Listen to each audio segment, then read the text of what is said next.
அண்மை செய்தியாக பார்த்து வருகிறோம். பொன்முடி மீண்டும் சட்டமன்ற உறுப்பினராகிறாரா என்ற கேள்விக்கு சட்டப்பேரவை செயலகம் விளக்கம் அளித்திருக்கிறது. பொன்முடி மீண்டும் சட்டமன்ற உறுப்பினராகிறாரா என்ற கேள்விக்கு சட்டப்பேரவை செயலகம் விளக்கம் ஒன்றை அளித்திருக்கிறது. எம்எல்ஏ பதவியை மீட்டு தருவதற்கு சட்டப்பேரவை செயலகத்தை அணுகலாம் என்றும் தெரிவித்திருக்கிறது. அண்மை செய்தியாக பார்த்து வருகிறோம்.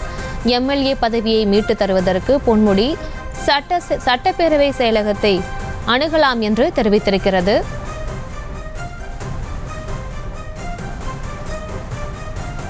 இது தொடர்பான மேலும் விவரங்களை செய்தியாளர் பாரி கார்த்திக்கிடம் கேட்கலாம். பாரி கார்த்திக், வணக்கம். மேலும் விவரங்கள்.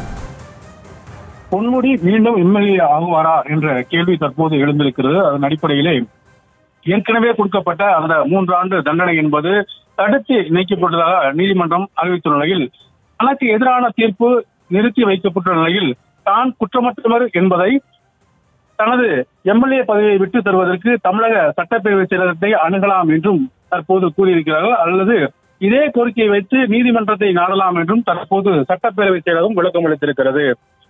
அமைச்சர் பொன்முடி குற்றமாளர் என்ற அடிப்படையில் அவரது அமைச்சர் பதவியும் தொடர்ந்தார். தொடர்ச்சியாக சட்டமன்ற உறுப்பினர் என்ற அந்த பதவியும் தொடர்ந்தார். இதன் அடிப்படையிலே தற்போது நீதிமன்றம் ஒரு தீர்ப்பை வழங்கியிருக்கிறது. அதன் அடிப்படையில் 3 ஆண்டு கால அந்த தண்டனை என்பது தற்போது நிறுத்தி வைக்கப்பட்டுள்ளதாக நீதிமன்றம் அறிவித்த நிலையில் தனக்கு எதிரான தீர்ப்பு நிறுத்தி வைக்கப்பட்டுள்ள நிலையில் தான் குற்றமற்றவர் என்று இருப்பதால் தனது எம்எல்ஏ பதவியை மீட்டு தருவதற்கு தமிழக சட்டசபை செயலகத்தை அணுகலாம் அல்லது நீதிமன்றத்தை அணுகலாம் என்றும் தற்போது சட்டப்பேரவை செயலகம் விளக்கம் அறிவித்திருக்கிறது. அதன் அடிப்படையிலே அவர் சட்டப்பேரவை செயலகத்தை நேரடியாக அணுகுவார் என்றும் எதிர்பார்க்கப்படுகிறது. அதே நேரம் நீதிமன்றத்தில் வழக்கு தொடர்ந்து கொண்டிருப்பதால் அது தொடர்பாக அவர் நீதிமன்றத்திலும் இது குறித்து அவர் விளக்கம் அளிப்பார் என்றும் எதிர்பார்க்கப்படுகிறது. அதன் அடிப்படையிலே தற்போது அமைச்சராக இருந்த பொன்முடி அவர்கள் மீண்டும் எம்எல்ஏ பதவியை பிடிப்பாரா என்பது இந்த 2 கட்ட வாய்ப்புகள் அவருக்கு அமைந்திருக்கிறது. அதன் அடிப்படையிலே முடிவுகள் தெரிய வரும்.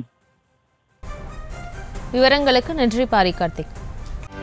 செய்திகளை உடனுக்குடனும் துல்லியமாகவும் தெரிந்து கொள்ள சப்ஸ்கிரைப் பண்ணுங்க.